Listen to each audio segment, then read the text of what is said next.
Assalamualaikum warahmatullahi wabarakatuh. Halo, nama saya Abdullah Rizky Sofyan dengan NIM 418210126.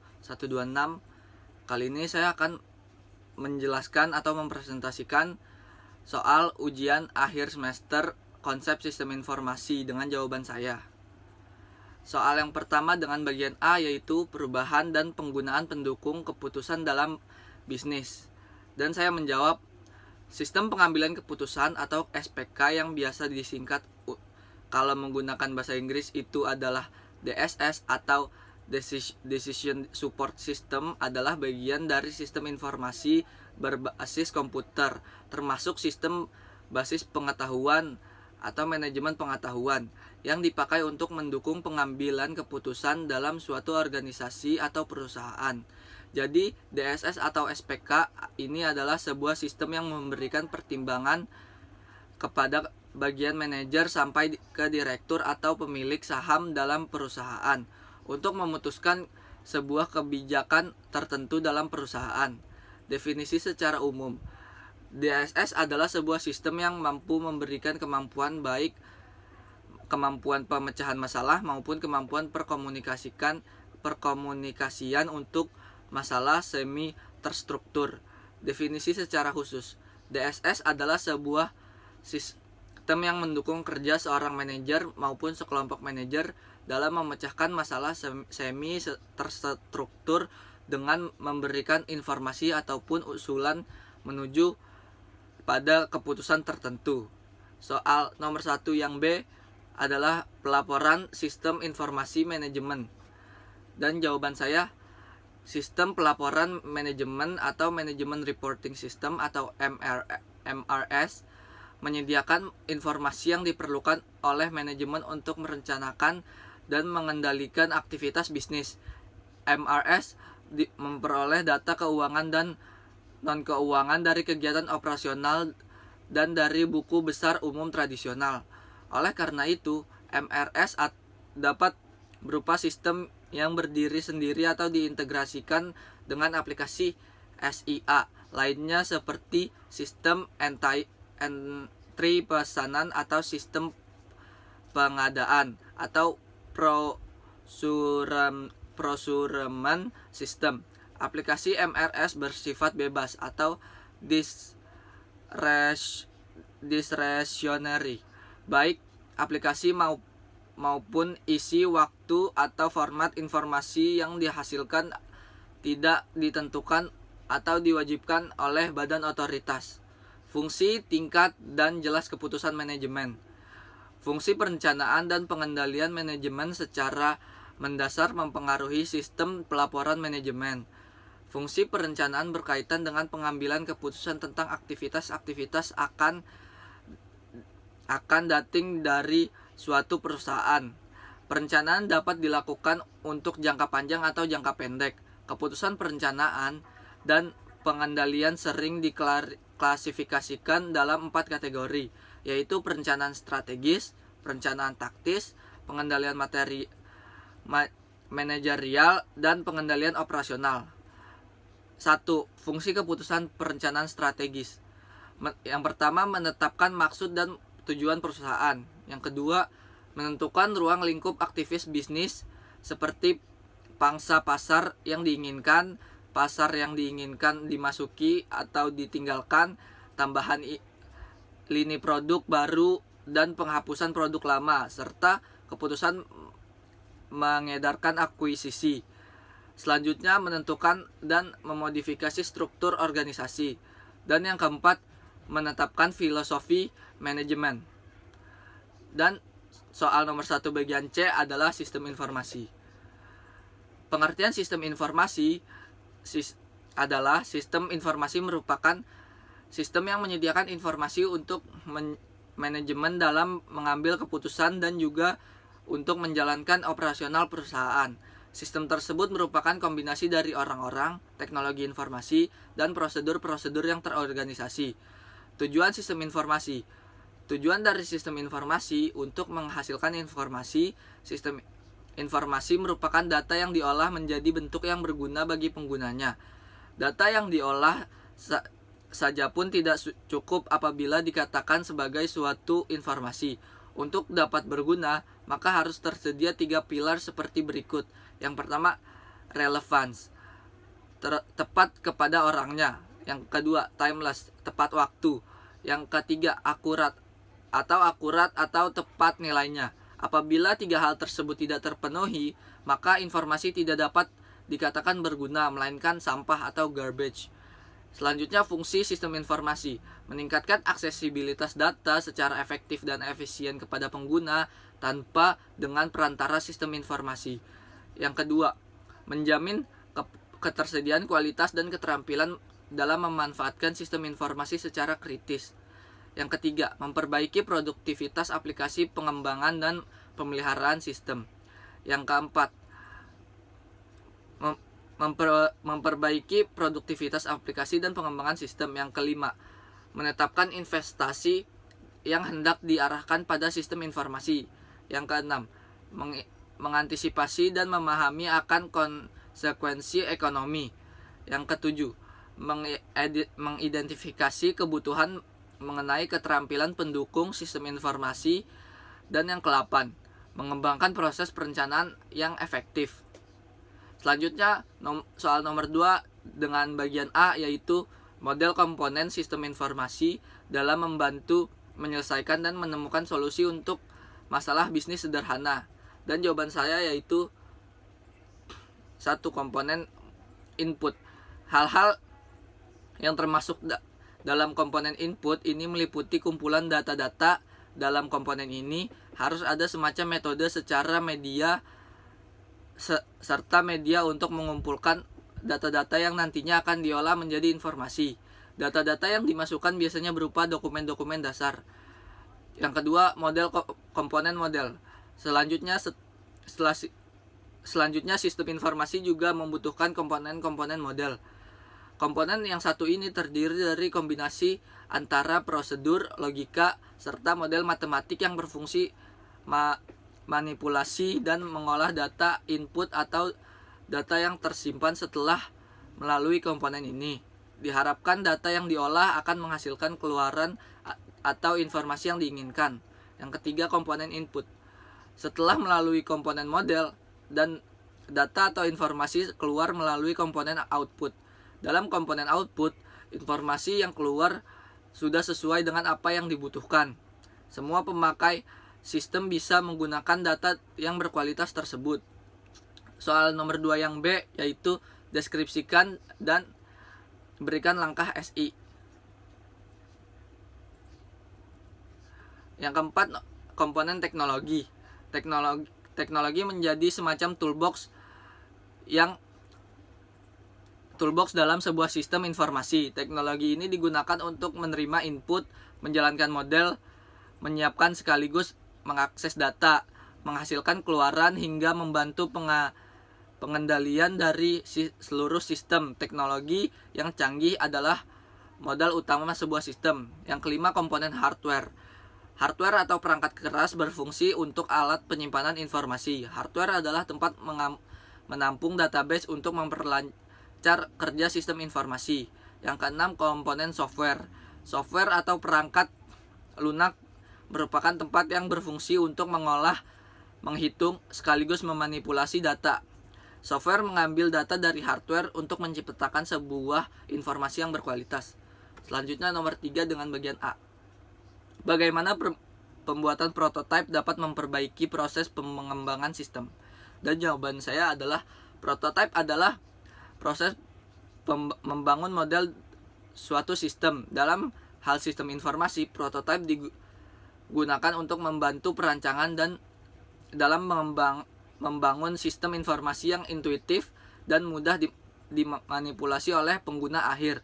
Prototyping disebut juga proses berulang yang merupakan bagian dari fase analisis siklus pengembangan sistem. Dengan metode prototyping ini, pelanggan dan pengembang dapat saling berinteraksi selama proses pembuatan sistem. Sering terjadi seorang pelanggan hanya mendefinisikan secara umum apa yang dikehendaki tanpa menyebutkan secara detail output saja apa yang dibutuhkan. Pemrosesan dan data-data apa saja yang dibutuhkan. Sebaliknya, di sisi pengembangan kurang memperhatikan efisiensi algoritma, kemampuan sistem operasi, dan antarmuka atau interface yang menghubungkan manusia dengan komputer. Selanjutnya, soal nomor 3 yang B, yang harus dipertimbangkan dalam mengevaluasi pemerolehan piranti keras, piranti lunak, dan layanan sistem informasi. Dan jawaban saya adalah software atau System Development Life Cycle atau SDLC. SDLC adalah sebuah model perancangan yang digunakan dalam manajemen proyek yang menggunakan tahapan yang terlibat dalam proyek pengembangan sistem informasi, mulai dari konsep dan studi kelayakan awal hingga maintenance aplikasi yang telah selesai. Mengimplementasikan SDLC dalam pengembangan aplikasi akan sangat membantu pengembangan dan keberlanjutan fungsi aplikasi. Berikut tahapan yang dapat diikuti dalam menjalankan SDLC pada proyek aplikasi perusahaan. Yang pertama, analisa kebutuhan atau requirement analysis oleh business analyst atau project manager. Yang kedua, grand design oleh business analyst dan desain secara mendetail oleh system and technical analyst. Yang ketiga, coding oleh app developer atau programmer atau engineer. Yang keempat, tes aplikasi dan pencegahan kualitas oleh pengguna. Yang kelima, proses instalasi atau deploy. Yang keenam, memastikan aplikasi siap dipakai serta dicek oleh business analyst atau developer. Yang ketujuh, proses pemberian BAST atau berita acara serah terima dan training untuk transfer pengetahuan dari developer ke pengguna. Yang keempat, dan bagian A, isu etika tentang penggunaan teknologi informasi dalam bisnis. Dan jawaban saya adalah dalam bisnis, etika sangat diperlukan untuk mengelola dan menjalankan sebuah bisnis. Dengan etika yang baik, secara otomatis bisnis akan lebih mudah berkembang. Tidak hanya dalam bidang bisnis saja, dalam segala aspek kehidupan, etika sangat diperlukan, tidak terkecuali juga dalam bisnis teknologi. Secara sederhana, pengertian teknologi informasi adalah fasilitas-fasilitas yang terdiri dari perangkat keras dan perangkat lunak dalam mendukung dan meningkatkan kualitas informasi untuk setiap lapisan masyarakat secara cepat dan berkualitas. Prinsip otonomi adalah sikap dan kemampuan manusia untuk mengambil keputusan dan bertindak berdasarkan kesadarannya tentang apa yang dianggapnya baik untuk dilakukan. Prinsip kejujuran. Terdapat 3 lingkup kegiatan bisnis yang dapat ditunjukkan secara jelas bahwa bisnis tidak akan bertahan lama dan berhasil kalau tidak didasarkan atas kejujuran. Pertama, jujur dalam pemenuhan syarat-syarat perjanjian dan kontrak. Yang kedua, kejujuran dalam penawaran barang atau jasa dengan mutu dan harga yang sebanding. Ketiga, jujur dalam hubungan kerja intern dalam suatu perusahaan. Prinsip keadilan menuntut agar setiap orang diperlakukan secara sama sesuai dengan aturan yang adil dan sesuai kriteria yang rasional, objektif, serta dapat dipertanggungjawabkan. Prinsip saling menguntungkan atau mutual benefit principle menuntut agar bisnis dijalankan sedemikian rupa sehingga menguntungkan semua pihak. Dan selanjutnya soal nomor 4 yang B, yaitu jenis strategi manajemen dan kemampuan aplikasi bisnis. Dan jawaban saya adalah strategi manajemen meliputi strategi yang dapat dilakukan oleh manajemen dengan orientasi pengembangan strategi secara makro. Misalnya, strategi pengembangan produk, strategi penetapan harga, strategi akuisisi, strategi pengembangan pasar, strategi mengenai keuangan. Resiko terhadap ancaman kebocoran data pada digital platform senantiasa dalam rentang yang sangat tinggi. Jika menggunakan matriks risiko, kebocoran data bisa dikategorikan ke dalam high to critical. Nilai ini dapat didapatkan dari kombinasi dampak dari frekuensi seberapa sering dan skala seberapa besar dampak kejadian kebocoran data. Ruang lingkup kebocoran data dalam skala besar biasanya dilakukan karena terdapat celah atau vulnerability dari sistem yang dibuat oleh organisasi. Celah disebabkan oleh berbagai macam faktor, namun secara umum terbagi menjadi 3 kelompok besar, yaitu people, proses, dan teknologi.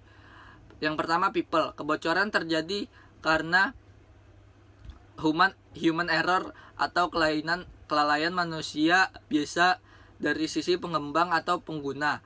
Pengguna kadang terlampau percaya kepada pengembang, padahal keamanan dan data merupakan tanggung jawab bersama, sehingga keterlibatan dari sisi pengguna pun masih diperlukan. Beberapa penerapan keamanan dasar yang bisa dilakukan dari sisi pengguna antara lain adalah penggunaan password yang baik atau kombinasi karakter password menggunakan password yang berbeda untuk setiap platform, serta menggantinya secara berkala. Pengguna juga perlu memiliki kesadaran atau pengetahuan terhadap ancaman social engineering seperti phishing. Yang kelima, bagian A, 3 komponen teknologi. Dan saya menjawab perangkat keras atau hardware, perangkat lunak atau software, dan pengguna atau manusia, yaitu brainware. Dan soal kelima bagian B, kegagalan implementasi teknologi informasi. Dan saya menjawab kegagalan teknologi implementasi teknologi informasi dapat bersifat parsial atau over budget, overtime, atau pencapaian di bawah ekspektasi. Kegagalan total atau proyek tidak bisa diimplementasikan atau membuat pelanggan bangkrut, ataupun bersifat laten atau di mana implementasi awal terlihat sukses tapi dalam jangka panjang menjadi bumerang. Dan soal yang kelima bagian C adalah tantangan budaya politik dan geoekonomi dalam menghadapi perubahan teknologi informasi global. Teknologi komunikasi dan informasi adalah aplikasi pengetahuan dan keterampilan yang digunakan manusia dalam mengalirkan informasi atau pesan dengan tujuan untuk membantu menyelesaikan permasalahan manusia agar tercapai tujuan komunikasi. Pengguna komputer pada masa awal untuk sekedar menulis, membuat grafik, dan gambar serta alat menyimpan data yang luar biasa telah berubah menjadi alat komunikasi dengan jaringan yang lunak dan bisa mencakup seluruh dunia. Dengan kemajuan teknologi, maka proses interaksi antar manusia mampu menjangkau lapisan masyarakat di belahan dunia manapun menjadi semakin terbuka. Internet sebagai salah satu dampak dari perkembangan teknologi baru pada dasarnya tidak hanya menjadi pintu untuk mengetahui bagaimana budaya yang ada pada masyarakat di daerah tertentu, melainkan menjadikan perangkat dalam ekspresi budaya itu sendiri. Karena begitu cepatnya pengembangan teknologi informasi dan komunikasi mengakibatkan dampak dan pengaruh terhadap budaya pada masyarakat, baik berupa dampak positif maupun dampak negatif.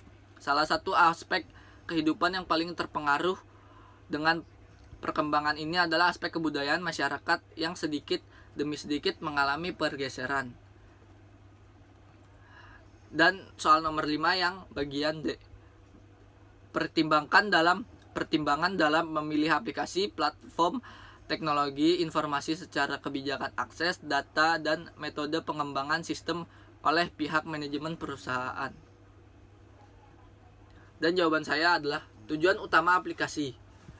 Jangan semata-mata karena di backend sama-sama terdiri dari kolom dan baris, lantas semua aplikasi bisa disamakan. Aplikasi untuk absensi karyawan dan purchasing order pasti berbeda pengembangannya, karena field yang digunakan memiliki subjek yang berbeda.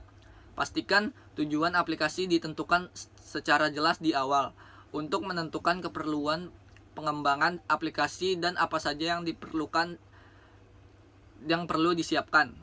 Yang kedua, teknologi yang akan dipakai. Setelah menentukan tujuan pembangunan, kita perlu memutuskan teknologi apa saja yang akan dipakai, bergantung pada aplikasi yang dikembangkan. Apakah aplikasi ini dirancang khusus untuk mobile, khusus untuk desktop, atau keduanya? Database teknologi juga harus dipastikan sesuai kebutuhan dan budget. Apakah ingin menggunakan Oracle atau SQL Server? Sistem operasi bisa Windows atau Linux? Dan penyimpanan data atau on-premise atau menggunakan cloud services. Pastikan Anda menggunakan teknologi yang tepat guna dan dapat memaksimalkan fungsi aplikasi Anda. Cari tahu lebih banyak dan diskusikan hal ini pada developer. Yang ketiga, research atau vendor. Pemilihan developer juga salah satu hal yang penting dalam pengembangan aplikasi. Yang terbaik untuk perusahaan lain belum tentu yang terbaik untuk perusahaan kita. Pembangunan oleh divisi internal juga harus disertai proposal pembuatan layaknya vendor eksternal. Walaupun lebih hemat secara anggaran biaya, namun jangan lupa dipertimbangkan apakah membangun aplikasi secara in-house justru jadi kurang efisien karena menyita waktu lebih banyak dari pekerjaan reguler tim IT kantor Anda. Jika memutuskan untuk menggunakan vendor eksternal, buatlah perbandingan dengan cara membuat tender atau pitching untuk mengetahui harga pasaran dan kualitas yang dibutuhkan. Pastikan juga untuk membuat perjanjian transparansi kerja dari awal agar tidak tertipu oleh janji manis vendor, serta menghindari kebocoran data. Yang keempat, software atau System Development Life Cycle atau SDLC.